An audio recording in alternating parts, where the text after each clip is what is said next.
নমস্কার, আমি সুদীপ্তা। এভি নিউজে আপনাদের সকলকে স্বাগত। প্রথমেই চোখ রাখবো নিউজ হেডলাইন্সে।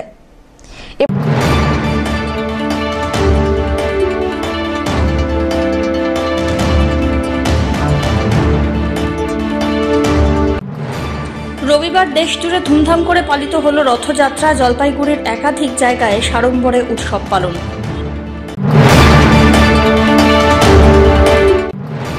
জলপাইগুড়ি শহরের ঐতিহ্যবাহী গৌড়ীয় মঠের জগন্নাথ দেবের রথ ঘুরল শহরের রাস্তায়। পুলিশের নিরাপত্তা নজরদারি ছিল চোখে পড়ার মতো। নির্বাচনের সময় ভোট ভিক্ষা, ভোটের পরে অধরা আশ্বাস, অভিযোগ উগরে দিলেন পুরসভার ৯ নম্বর ওয়ার্ডের নেতাজি সুভাষ উন্নয়ন পল্লীর বাসিন্দারা।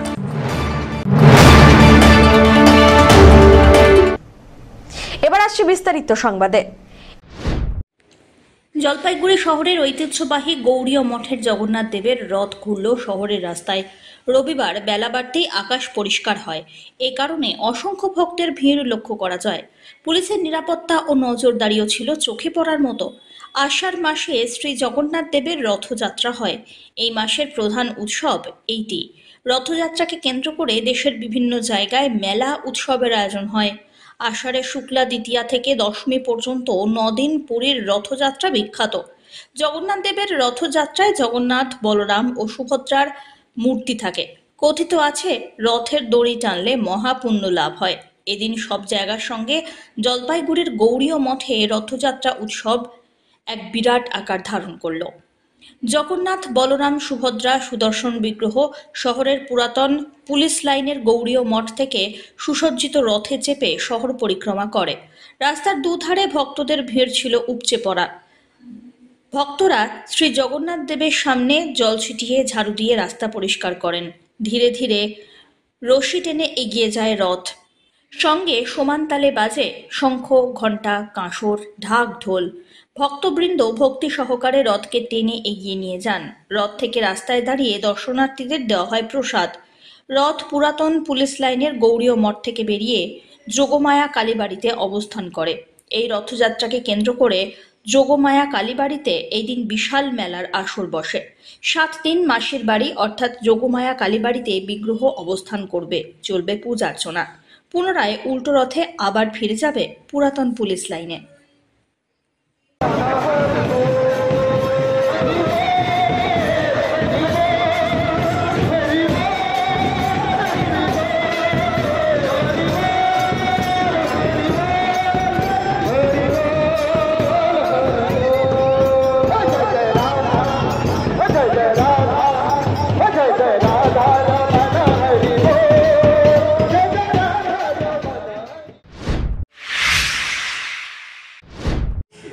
পূর্ব পরিকল্পনা মতোই রবিবার রথযাত্রা উপলক্ষে জলপাইগুড়ি শহর সংলগ্ন গোমস্তাপাড়ার নবারুণ সংঘের ব্যবস্থাপনায় 3টি রথ নিয়ে শহর পরিক্রমা হলো। এই দিন সমাজপাড়া মোড় থেকে এই যাত্রা শুরু করে শহর পরিক্রমার পর নবারুণ সংঘে গিয়ে শেষ হয়। রথযাত্রা উপলক্ষে মানুষের মধ্যে উৎসাহ উদ্দীপনা ছিল চোখে পড়ার মতো। অসংখ্য ভক্ত এদিন সমাজপাড়া মোড়ে উপস্থিত হয়ে রথযাত্রায় অংশ নেন। এবারে নবারুণ সংঘের উদ্যোগে এই প্রথম রথযাত্রা অনুষ্ঠিত হচ্ছে। ক্লাবের সম্পাদক রাজেশ মণ্ডল এ বিষয়ে জানান, এই বছর কালী পুজোয় জগন্নাথ মন্দিরের থিম তৈরি করার পরিকল্পনা গ্রহণ করা হয়েছে। সেখান থেকেই রথযাত্রার চিন্তা মাথায় আসে। পুরীতে যেমন জগন্নাথের 3টি রথ, সেইভাবেই রথযাত্রা উপলক্ষে 3টি রথ তৈরির সিদ্ধান্ত নেওয়া হলো। না, ব্যাপারটা হচ্ছে এবছর প্রথম বলতে হচ্ছে এটা তো আমার পুজোর থিমের সঙ্গে রিলেটেড একটা প্রজেক্ট। হ্যাঁ, যেহেতু আমরা জন্মাষ্টমীর দিন আমরা খুঁটি পুজো করি, এবছর আমরা রথের দিন খুঁটি পুজো করলাম। আমাদের থিমটা একটু বড়। আর আজকে যেহেতু আমি বলেছিলাম যে থিম আমরা আজকে সকলকে জানাবো, তো আমাদের পুজোর এবছর 2024-এর যেটা থিম সেটা হচ্ছে পুরী জগন্নাথ মন্দির।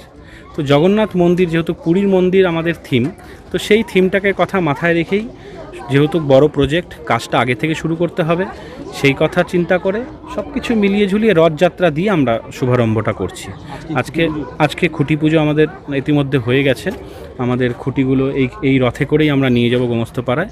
এখনই জগন্নাথ, সুভদ্রা এবং বলভদ্র এসে পৌঁছবে।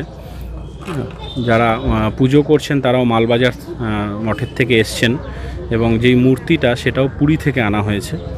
আপনারা দেখতে পাবেন। এখনই রথে আমরা এটাকে নিয়ে তারপর আমরা যাত্রা শুরু করব। ধীমান রায়ের রিপোর্ট, এভি নিউজ।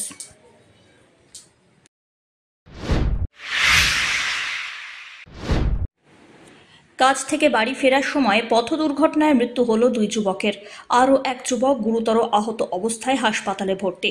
শনিবার রাত্রিবেলায় প্রায় 7:30 নাগাদ ক্যানাল রাস্তায় সীতারাম মন্দির এলাকায় ঘটে এই মর্মান্তিক ঘটনা। জানা যায় মৃতদের নাম ইন্দ্রজিৎ রায় এবং বাপ্পা রায়। তাদের বাড়ি মান্তাদারি গ্রাম পঞ্চায়েতের অন্তর্গত মেনঘরা এলাকায়। আহত যুবকের নাম রাজু রায়, তারও বাড়ি মান্তাদারিতে। রবিবার পরিবার সূত্রে খবর, গরিব পরিবারের ওই 3 যুবক শাহুডাঙ্গি এলাকার একটি কারখানায় কাজ করতেন। শনিবার রাত্রিবেলায় কাজ থেকে তারা একটি বাইকে চড়ে বাড়ি ফিরছিলেন। তিস্তা ক্যানাল রোডে বাইকটি নিয়ন্ত্রণ হারিয়ে রাস্তার ওপরে পড়ে যায়।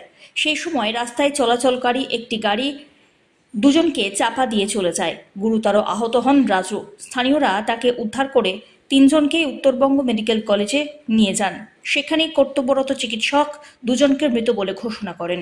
অন্যজন এই মুহূর্তে হাসপাতালে ভর্তি। আর এই ঘটনায় গোটা এলাকায় নেমেছে গভীর শোকের ছায়া। কাজে বলে গেছে, আর ওই সীতারাম মন্দিরের ওখানে নাকি বলে মারা গেল। কজন ছিল ওরা? মারা কতক্ষণ গেছে ওটা শুনে নাই। কতজন ছিল? কয়জন ছিল? 3 জন ছিল। এক বাইকেই ছিল? দেখে ছিল নাকি ওটা তো জানি না আমি। ওইটা বললো বলে অ্যাক্সিডেন্ট হয়ে গেছে, ওকে মারে অন্য গাড়ি মারি দিয়ে গেছে নাকি বলে, আর ও সাইডে পড়ছে নাকি। দুজন মারা গেছে। 2 জন মারা গেছে। কি হবে আপনার এই বাপ্পা? ভাস্তা। বয়স কত ছিল? বয়সটা কত ছিল? 18-19 হবে। আমার ছেলের সমানে তো। বাড়িতে কে কে আছে এদের? এর বাড়িতে বাবা আছে, মা, 4 ভাই, আবার কাকু আছে, কাকিমা আছে, একটা ছেলে আছে।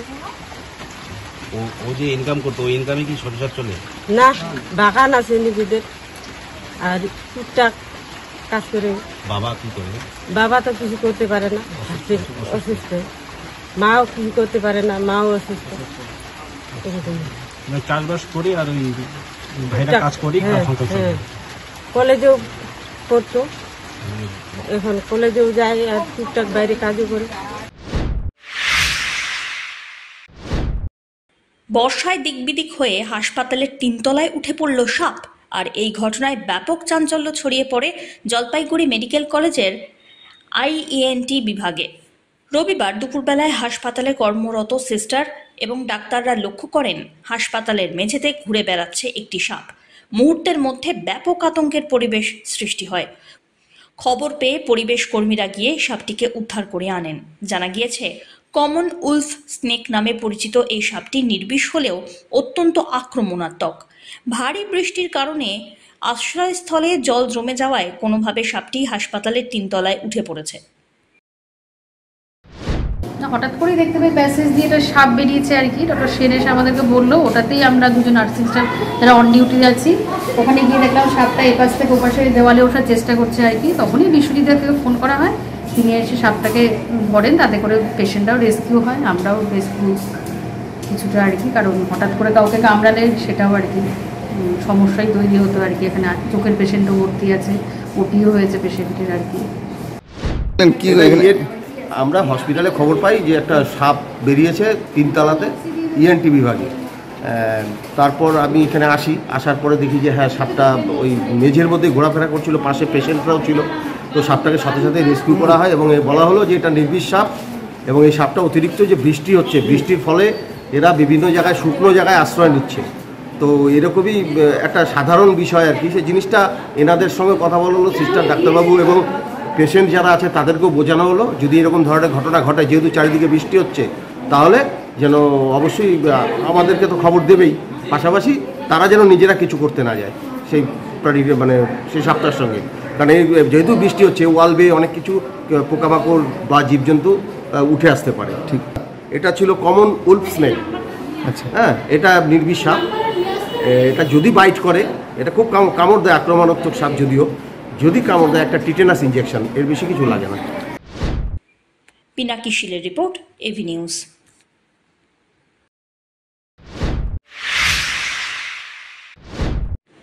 নির্বাচন এলেই মাসিমা পিসিমা সম্বোধন করে জনপ্রতিনিধিরা ভোট চাইতে আসেন এলাকায়, কিন্তু ভোট পেরিয়ে যেতেই আর দেখা পাওয়া যায় না।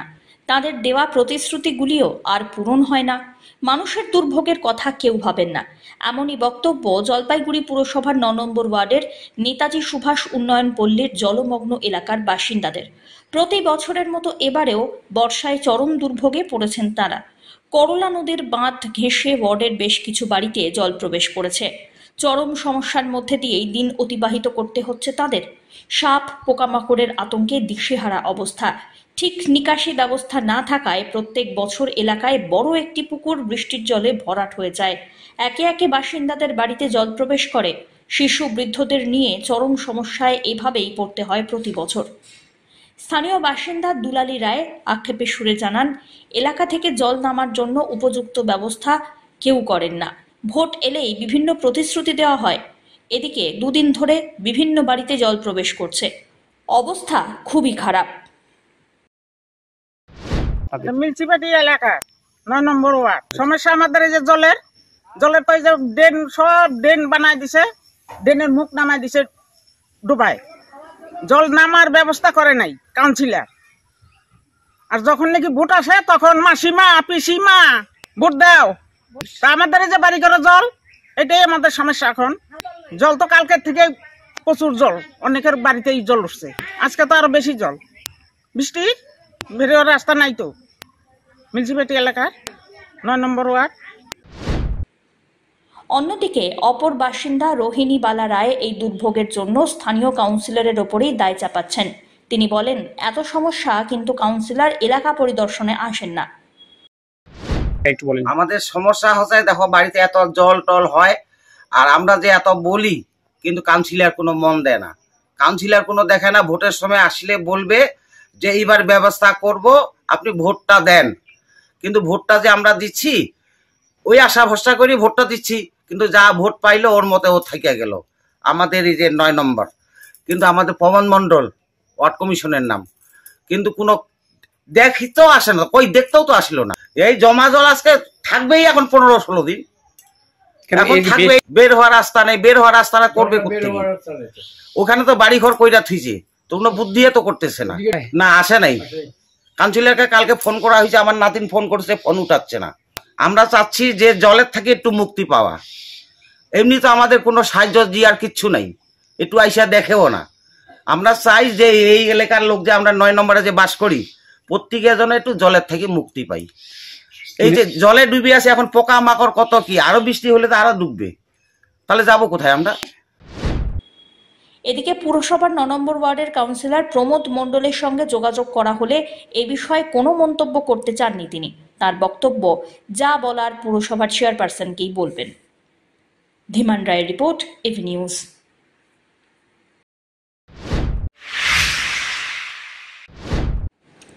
গত দুদিন পর রবিবার সকাল থেকে একটানা বৃষ্টি। মেখলিগঞ্জ জলঢাকা নদীর NH-31 অসংরক্ষিত এলাকায় এই দিনও জারি লাল সতর্কতা। জলঢাকায় সংরক্ষিত এলাকায় হলুদ সতর্কতার পাশাপাশি তিস্তার দমোহনীর অসংরক্ষিত এলাকায় হলুদ সতর্কতা রয়েছে। ফুঁসছে তিস্তা, জলঢাকা, করলা নদী সহ বিভিন্ন নদীগুলি। করলা নদীর জলে প্লাবিত জলপাইগুড়ি পুরসভার ২৫ নম্বর ওয়ার্ডের পরেশ মিত্র কলোনি সহ বেশ কিছু এলাকা। রবিবার সকালবেলা ৬টা নাগাদ জলপাইগুড়ির গাজলডোবা ব্যারেজ থেকে ২২০৪.৫১ কিউমেক জল ছাড়া হয়েছে, এমনটাই জানায় জলপাইগুড়ি সেচ দপ্তর ফ্লাড কন্ট্রোল রুম। জল তো আপনারা দেখতে পাচ্ছেন, গতকালকে যার জল ছিল তার ডবল জল আজকে হয়ে গেছে। এবার সবথেকে বড় দুঃখের বিষয় যে আমাদের এখানে বহু বছর যে বাঁধের যে আমাদের কথা, যেটা বিভিন্ন নেতামন্ত্রী এসে বলে গেছে, সেটা এখন অবধি হয়নি। হ্যাঁ ঠিক আছে, আমাদের কাউন্সিলর যে নতুন হয়েছে, যে নবাগত কাউন্সিলর, উনির মাধ্যমে দৌড়াদৌড়ি উনি করেছেন এবং আমরা তার সাথে গিয়েছিলাম বিভিন্ন জায়গায়, ইরিগেশন দপ্তর থেকে MLA সাহেবের কাছে। তো যেটা কিছুদিনের মধ্যে জানতে পারলাম 13/6/2024 ওটা রিকমেন্ডেড নাকি হয়েছে। তো আশা করা যাচ্ছে যে এই বর্ষার পরে বাঁধটা হয়ে যায়। যদি বাঁধটা না হয় তাহলে কিন্তু এই অবস্থা, ভয়াবহ অবস্থা হবে আগামী দিনে। কারণ আস্তে আস্তে জলের যা দেখতে পাচ্ছি অবস্থা, সেটা মনে হয় না কন্ট্রোলের বাইরে হবে। তো বলছি আজকের অবস্থা কি রয়েছে, মানে আজকে তো জল রয়েছে, আজকে অবস্থা দেখুন, আমরা তৃণমূল যুব কংগ্রেসের পক্ষ থেকে কালকে সারা ভোর 5টার থেকে এখানে ময়দানে ছিলাম গতকালকে, এবং রাত্রি 12টার থেকে 1টা অবধি আমরা খাওয়া দাওয়া করেছি, এবং সেটা লোক সাক্ষী, আপনারা লোকের থেকে শুনে নিতে পারবেন। আজকেও আমরা ময়দানে আছি এবং যত যা সম্ভব আমরা সবাই পাশে আছি, রেস্কিউ করার থেকে শুরু করে এভরিথিংয়ে আমরা পাশে আছি। ঘরের ওপরে ভেঙে পড়ল গাছ, অল্পের জন্য প্রাণে রক্ষা পেলেন পরিবারের সদস্যরা। ধূপগুড়ি ব্লকের বারঘড়িয়া গ্রাম পঞ্চায়েতের কদমতলা ভাবে ঘটে এই ঘটনা। জানা গিয়েছে, প্রতিদিনের মতোই শনিবার রাত্রে খাবার খেয়ে ঘুমিয়ে পড়েন কদমতলা এলাকার বাসিন্দা জিরা মোহাম্মদ সহ পরিবারের সদস্যরা। সবাই তখন গভীর ঘুমে আচ্ছন্ন। সেই সময় রাত্রি আনুমানিক 12টা নাগাদ রাস্তার ওপর থাকা একটি বড় গাছ আচমকাই বাড়িতে উপড়ে ভেঙে পড়ে। গাছ ঘরে উপড়ে পড়ায় একটি ঘরের ভিতর আটকে পড়েন জিরা মোহাম্মদ, তার স্ত্রী সহ তার নাতনি। অপর এক প্রতিবেশী এসে কোনো মতে তাদের জানলা দিয়ে বের করেন। অপর একটি ঘর প্রায় পুরোপুরিভাবে ভেঙে পড়ার পাশাপাশি একটি ঘর আংশিকভাবে ক্ষতিগ্রস্ত।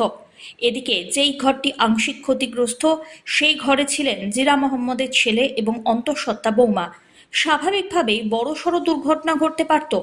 এদিকে খবর পাওয়া মাত্রই বাড়িতে যান স্থানীয় গ্রাম পঞ্চায়েত সদস্য সহ তৃণমূল কংগ্রেসের অঞ্চল সভাপতি। পরিবারের পাশে থাকার আশ্বাস দিয়েছেন তাঁরা। একটানা বৃষ্টিতে মাটি আলগা হয়ে যাওয়ার ফলে গাছের শিকড় পচে যাওয়ায় গাছটি উপড়ে পড়েছে বলে খবর। রাত 12টার পরে গাছ ঘরে পড়ছে, ঘরে পড়ার পরে 3টা ঘরের কিছু ক্ষয়ক্ষতি হয়েছে। এবার মানুষ যে ভাগ্যে বাঁচছে, এটা খুব। কয়জন মানুষ ছিলেন? 3 জন ছিল ওই ঘরে। আপনারা বলতে পারেন না কখন গাছ পড়ছে? না, তখন তো ঘুমন ছিল, ওই অবস্থায় পড়ছে। হ্যাঁ, তারপরে গাছ পড়ার পরে আপনাদের কি ট্রেনে বার করলো? হ্যাঁ, জানলা দিয়ে পড়ে বাড়ি। কে বার করছে? বার করছিল ওই যে এখানে পাহারা দিয়েছিল যে আমিন। হ্যাঁ, আমিনে বার করছিল। বৌমা নাতনি ঘরের দরজা দিয়ে বার করছে না কি দিয়ে বার? না, জানলা দিয়ে। জানলা দিয়ে। এখানে থেকে তো আমার মাথা সামনাসামনি মাথা, এটা আমার সামনাসামনি মাথা, মানে অল্পের জন্য প্রাণে বাঁচছে, এমনি কোনো ক্ষতি হয়নি? না, এমনি। কয়জন এই ঘরে শুয়েছিলেন? 3 জন। 3 জন। কে কে? আমার বউ, আমার নাতনি একটা। ধীমান রায়ের রিপোর্ট, এভি নিউজ।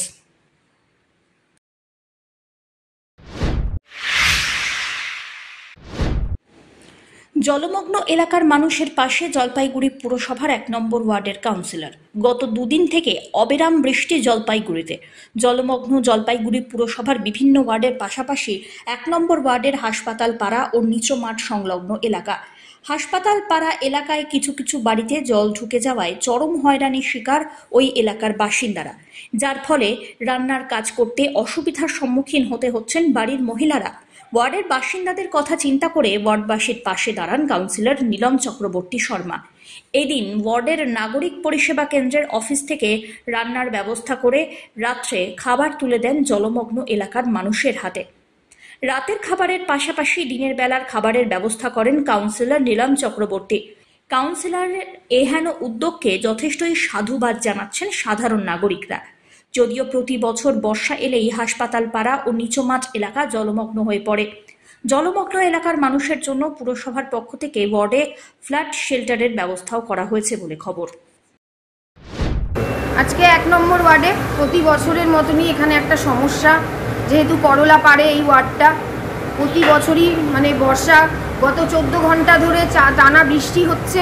সেই জন্য আমাদের ইন্দিরা কলোনি নিচমাঠ, হসপিটাল ডিপো এবং আমাদের শনি মন্দিরের যে অ্যালির ধার দিয়ে যে বাড়িগুলো আছে, প্রত্যেকটা বাড়িতে জল ঢুকে গেছে এবং এখন বিকেলের পর থেকে আরও বেশি করে বাড়িতে জল ঢুকছে।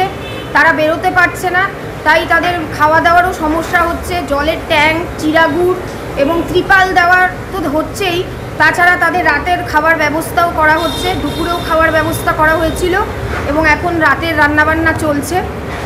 রাতে কি কি দেওয়া হবে? রাতে গরম গরম ভাত আর সোয়াবিনের তরকারি দেওয়া হচ্ছে। ধীমান রায়ের রিপোর্ট, এভি নিউজ।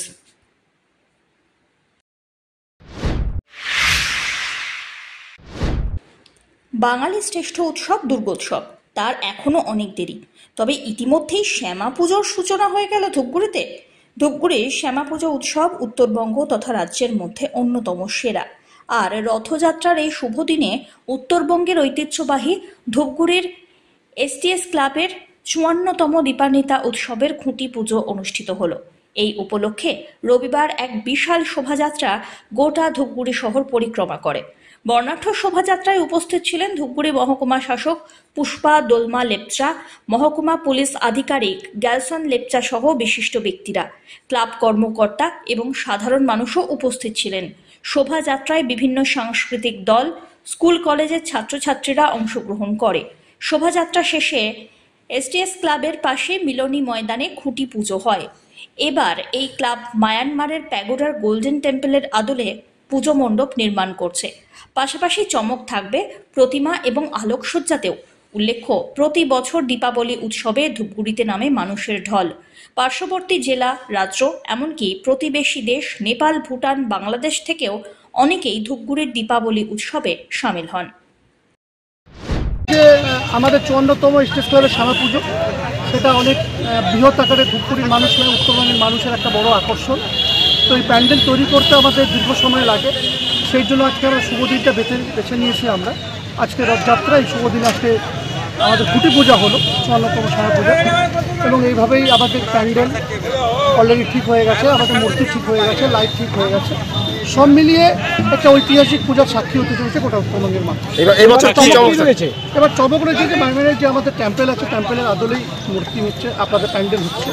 মূর্তি আমাদের নৈহাটি থেকে আসছে মেদিনীপুরে, এবং লাইটও আমরা বাইরে থেকে আনছি। সব মিলিয়ে একটা আকর্ষণ থাকছে। এবং এর সাথে আপনাদের আরেকটু জানিয়ে রাখছি যে 15ই আগস্ট আমরা প্রতি বছরই করি, এবার ম্যারাথন হচ্ছে, এবং হেলথ সেন্টার হবে এবং রক্তদান শিবির, এই তিনটা মিলিয়েই এবার 15 আগস্ট আমরা উদযাপন করব। এটাও একটা বড় আকারে আমরা স্টেজ ক্লাব করতে যাচ্ছি। ধীমান রায়ের রিপোর্ট, AV নিউজ।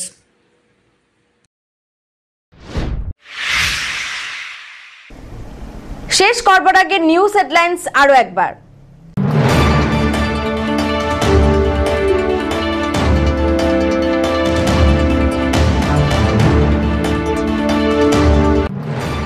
রবিবার দেশজুড়ে ধুমধাম করে পালিত হলো রথযাত্রা। জলপাইগুড়ির একাধিক জায়গায় সাড়ম্বরে উৎসব পালন।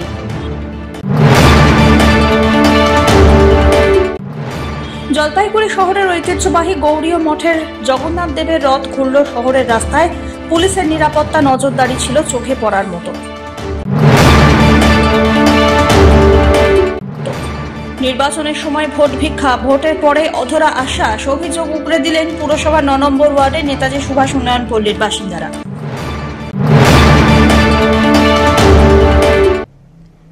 এখনকার মতন AV নিউজ এ পর্যন্তই। পরবর্তীতে আসছি আরো সংবাদ নিয়ে, দেখতে থাকুন আমার ভিশন। নমস্কার।